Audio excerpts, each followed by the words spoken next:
cruza a perna. E isso atrapalha o teu colega, porque ele está tão nervoso que ele não enxerga daqui para baixo. E se você não pedir o seu paciente para descruzar as pernas, a gente tira ponto de vocês. Porque o ato de aferir a pressão arterial não pode ter a perna cruzada. Então, cuidado se o paciente está com a perna cruzada ou não. O que a gente precisa fazer para aferir a pressão arterial? Primeiro, esse braço que eu vou aferir a pressão, direito ou esquerdo, como forma inicial, ele é um braço que eu consigo sentir a radial e a braquial? No primeiro passo, eu tenho que saber aonde está a radial, onde está a braquial. Que nas nossas aulas nós falamos de avaliar a viabilidade do braço. Nesse processo, eu nem comecei a aferir a pressão. Eu só quero saber o seguinte, eu sei onde ela está? Eu consigo sentir? Por quê? Eu tenho que palpar a radial e eu tenho que botar o esteto em cima da braquial. Mas se eu não sei anatomicamente onde ela está palpando, vai botar o esteto onde? Então você vai botar o esteto em que lugar do braço dele? Aqui? Aqui? Aqui embaixo? A radial está onde? Está mais para cá? Está no meio? Está para a ponta? Então o primeiro passo, antes de começar qualquer questão, é saber onde está a artéria. Então você precisa palpar a radial. E para palpar a braquial, você segura o braço do paciente, hiperesticado, vai ser mais fácil você palpar aqui, ó. Ela é mais medial. Se você for palpar com o braço semifletido, essa artéria vai estar mais difícil. Você vai apertar mais, vai ser dificuldade. Se você hiperestender, rapidamente você acha. Achei de um lado.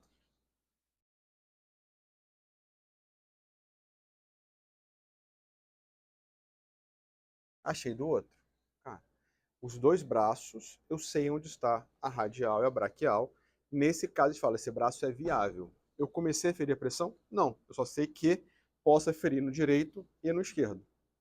Segundo momento, para eu escolher qual aparelho de pressão eu vou usar, e nós temos três, adulto jovem, adulto e adulto grande, e eu preciso saber a circunferência do braço desse meu paciente. Então, o primeiro passo é, eleva a blusa, para que você evite que essa região esteja qualquer pano dobrado, e cuidado, para quando elevar a blusa, você não gerar um garrote no braço do paciente. Se ele tivesse de blusão, eu poderia tentar deixar a blusa mais lisa possível, sem nenhuma dobradura, como a gente fala. Beleza? Então, elevei. E agora eu preciso medir o meio, do acrômio ao olécrano. Então, pego a fita métrica e vou medir o meio, dobra aqui um pouquinho, do acrômio ao olécrano. Ele aqui deu 36 centímetros, 36 vai dar próximo de 17,5. Então, aqui é meu meio. Eu venho e faço a medida da circunferência do braço. Eu não aperto, mas também não deixo folgado. E vejo que está retinho, tá vendo? Ó, não teve nenhuma, não ficou folgado. Olha aqui, vem, ó, ele tem 37 centímetros de circunferência de braço. 37 centímetros, de acordo com a tabela que nós usamos, é correspondente ao adulto grande. Nessa hora, gravem essa dica, esqueça o 37. Você já sabe que ele é adulto grande. Aí você vai para outra coluna e você liga a caixinha nossa. Qual é a próxima coluna? Adulto grande, tamanho da bolsa. Adulto grande, tamanho da bolsa, 38. Se ele tivesse classificado como adulto, tamanho da bolsa, 30. Se ele tivesse classificado como adulto jovem, tamanho da bolsa, 24. Como que medimos a bolsa? Quem é a bolsa? A bolsa é aquela borracha, aquela que fica dentro do aparelho de pressão, dentro da braçadeira. Então a bolsa é a borracha que fica aqui dentro.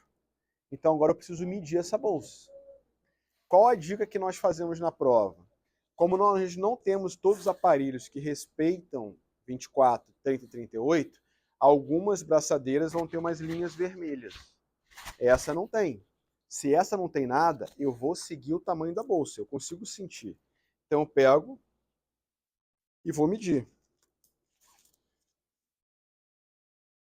A bolsa acabou aqui. Essa é uma bolsa de 24 centímetros. Uma bolsa de 24 centímetros é adulto jovem. Esse aparelho não serve para mim. Vamos para a próxima bolsa. Vou medir do início até a linha vermelha. Essa bolsa tem 30 centímetros. Adulto. Serve para ele? Não serve para ele. E perceba um detalhe. Essa braçadeira, ela é extremamente igual a essa. O adulto grande, que é um pouco diferente. Jorge, eu já sabendo que a bolsa do adulto grande é diferente, eu posso ir nela? Pode. Desde que você meça para mim. Porque ela pode ser diferente, mas você tem que medir para mim o tamanho do manguito. Então você vai pegar lá e vai vir até a linha vermelha, que vai dar exatamente 38 centímetros. Esse é o aparelho para ele. Essa medição você tem que fazer. Isso conta muito ponto na prova de vocês. E isso aqui faz diferença em acertar ou não o valor da pressão arterial. Beleza? Então agora, o que eu preciso? Que a minha bolsa abrace a artéria braquial. Então a minha bolsa precisa abraçar a artéria braquial. Olha o tamanho da bolsa. Então ela vai entrar aqui, ó. Os aparelhos, eles vêm com alguns nomes. Você vê que está na região da artéria. Mas se não tiver nada, a prova às vezes não tem nada escrito. Ou eu meto o esparadrapo aqui. Porque eu quero saber o seguinte: por que isso aqui está aqui? Para o leigo. Vocês não são leigos mais. Então você já sabe que aqui é a região do meio da bolsa. E aí você vai prender a braçadeira, deixando em torno de 2 a 3 dedos da fossa antecubital. Idealmente, esse paciente precisa estar com o braço apoiado, ou numa carteira ou numa mesa. Mas como ele está sentado aqui, o apoio é em mim. Então você vai apoiar em você, ó. Braço para baixo e aqui você está apoiando. Para que o braço dele fique na região do coração, na mesma altura. Você fixa. Essa mão de baixo, você vai insuflar o manguito. E aqui seria para você auscultar. Só que antes disso tem que fazer o quê? Método palpatório. Então você pode relaxar o braço dele.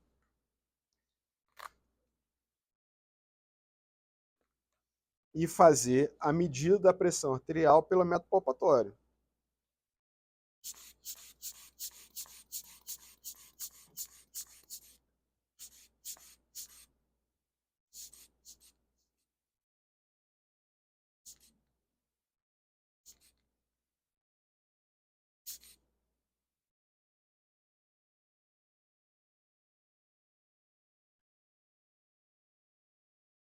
Parei de sentir em torno de 135.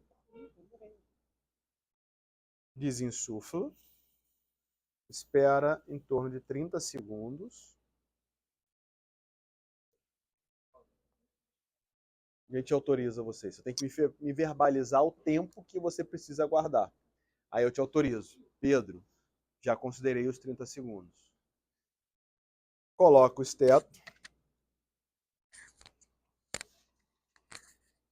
Região braquial, já sei onde está. Em cima da braquial. Vou insuflar de 10 em 10 até os 130, 135.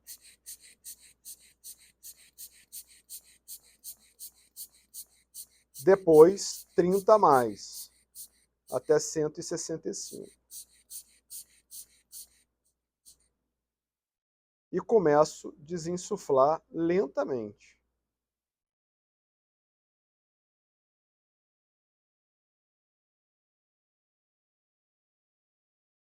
Cento e 30.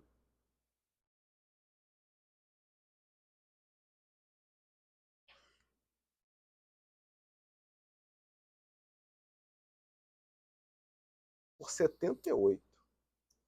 Bem preciso aqui. Feita a aferição no braço direito. Se na prova tiver escrito que seu paciente é a primeira consulta, você vai tirar e vai direto para o outro braço, só que não realiza o método palpatório, vai direto para o método auscultatório. Por quê? Quais são as importâncias de fazer o método palpatório? Primeiro, saber o valor da pressão arterial sistólica inicial. Segundo, definir o quanto eu vou insuflar o meu manguito. Terceiro, ele me auxilia a não cair no hiato auscultatório. Então, a medida pelo método palpatório, ele me traz muitos benefícios. Já fiz no lado de lá, faço no lado de cá. Por que a importância de aferir a pressão nos dois lados? Porque pode ter uma diferença de pressão arterial, que é considerado fisiológica, ou seja, normal, até 15 milímetros de mercúrio. Se essa diferença for maior que 15 milímetros de mercúrio, você pode ter alguma doença obstrutiva. Eu até botei no grupo dos alunos regulares, vou compartilhar com os adaptantes. Ontem eu atendi um paciente que tinha uma diferença maior que 15. E esse paciente, a gente já fez uma investigação dele, e ele realmente tem uma estenose da artéria do lado esquerdo, da artéria subclave esquerda. Ele vai ganhar um stent ali. Ou seja, como é que a gente vai fazer esse diagnóstico? Dentro do consultório. Fazendo o exame. Então você tem que fazer, sempre que possível, a aferição nos dois braços. Mas é obrigatório na primeira consulta. Beleza? Show? 15 milímetros de mercúrio. Não, 15. Já considerar 15 milímetros de mercúrio. É o que está registrado hoje na nossa diretriz brasileira de hipertensão. Se você for ler a diretriz americana de hipertensão, eles falam em 10 milímetros, eles são mais rigorosos. Se a diferença for de 10 milímetros de mercúrio, você pode considerar a alteração e proceder com a investigação. A nossa brasileira considerou 15 milímetros de mercúrio. Então você precisa fazer essas medidas. E como que é feita essa medida orientada? Pede fazer 3 medidas simultâneas usando um aparelho validado digital. A primeira medida você descarta e você faz as próximas duas e tira a média das duas. E aí você vai dizer o seguinte, pronto, realmente tem diferença de pressão arterial. E aí você já pode encaminhar esse paciente para uma investigação de alguma doença ateromatosa, coarctação de aorta, que são detalhes que a gente não quer saber de vocês agora. Mas saber o seguinte, se tem uma diferença entre membros maior que 15, tem alguma coisa alterada e eu preciso investigar. Por quê? Qualquer paciente com doença ateromatose em membro superior, que a artéria é calibrosa, ele vai ter doença ateromatosa também aonde? Na artéria coronária, que expõe a risco de quê? Infarto. Artérias cerebrais, que expõe a risco de quê? AVC. E são as doenças que mais matam no mundo hoje. Então, quanto mais cedo você fizer o diagnóstico, menos risco esse paciente ter um evento cardiovascular. Beleza? Fechou. Ah, com certeza. O que é importante? Existem 4 perguntas básicas que você faz antes de aferir a pressão arterial, que são elas. Se esse paciente fez alguma atividade física por 60 minutos, ingestão de alguma bebida, café, cigarro 30 minutos antes, se ele está com a bexiga cheia, e acabou que bebida e café são perguntas separadas, e se ele está com a bexiga cheia. Garantiu isso, você pode aferir a pressão arterial. Se estiver com a bexiga cheia, ele vai esvaziar a bexiga e pelo menos ficar 3 minutos sentado antes da aferição. Isso te garante ser mais fidedigno no acerto da medida da pressão arterial. Beleza? Vamos treinar rapidamente